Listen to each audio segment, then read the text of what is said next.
اب ہم 12ویں باب میں پڑھتے ہیں. پھر آسمان پر ایک بڑا نشان دکھائی دیا، یعنی ایک عورت نظر آئی جو آفتاب کو اوڑھے ہوئے تھی، اور چاند اس کے پاؤں کے نیچے تھا، اور 12 ستاروں کا تاج اس کے سر پر. وہ حاملہ تھی اور درد ذہ میں چلاتی تھی، اور بچہ جننے کی تکلیف میں تھی. پھر ایک اور نشان آسمان پر دکھائی دیا، یعنی ایک بڑا لال اژدہا. اس کے 7 سر اور 10 سینگ تھے، اور اس کے سروں پر 7 تاج، اور اس کی دم نے آسمان کے 3 ستارے کھینچ کر زمین پر ڈال دیے. اور وہ اژدہا اس عورت کے آگے جا کھڑا ہوا جو جننے کو تھی، تاکہ جب وہ جنے تو اس کے بچے کو نگل جائے.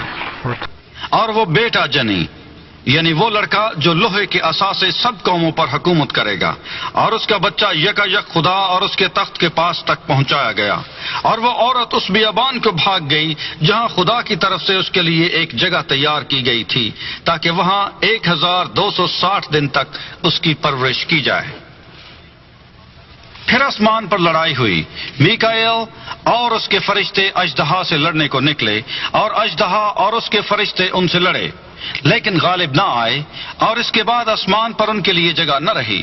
اور وہ بڑا اژدہا، یعنی وہی پرانا سانپ جو ابلیس اور شیطان کہلاتا ہے اور سارے جہان کو گمراہ کر دیتا ہے، زمین پر گرا دیا گیا، اور اس کے فرشتے بھی اس کے ساتھ گرا دیے گئے.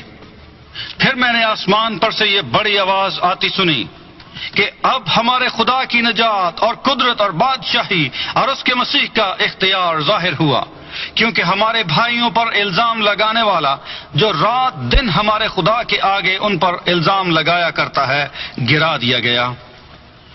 اور وہ برہ کے خون اور اپنی گواہی کے کلام کے باعث اس پر غالب آئے، اور انہوں نے اپنی جان کو عزیز نہ سمجھا، یہاں تک کہ موت بھی گوارا کی. پس آئے آسمانوں اور ان کے رہنے والوں، خوشی مناؤ، آئے خشکی اور تری تم پر افسوس، کیونکہ ابلیس بڑے قہر میں تمہارے پاس اتر کر آیا ہے، اس لیے کہ جانتا ہے کہ میرا تھوڑا ہی سا وقت باقی ہے. اور جب اژدہا نے دیکھا کہ میں زمین پر گرا دیا گیا ہوں، تو اس عورت کو ستایا جو بیٹا جنی تھی. اور اس عورت کو بڑے عقاب کے 2 پر دیے گئے، تاکہ وہ سانپ کے سامنے سے اڑ کر بیابان میں اپنی اس جگہ پہنچ جائے جہاں ایک زمانہ اور زمانوں اور آدھے زمانہ تک اس کی پرورش کی جائے گی. اور سانپ نے اس عورت کے پیچھے اپنے منہ سے ندی کی طرح پانی بہایا تاکہ اس کو اس ندی سے بہا دے، مگر زمین نے اس عورت کی مدد کی اور اپنا منہ کھول کر اس ندی کو پی لیا جو اژدہا نے اپنے منہ سے بہائی تھی.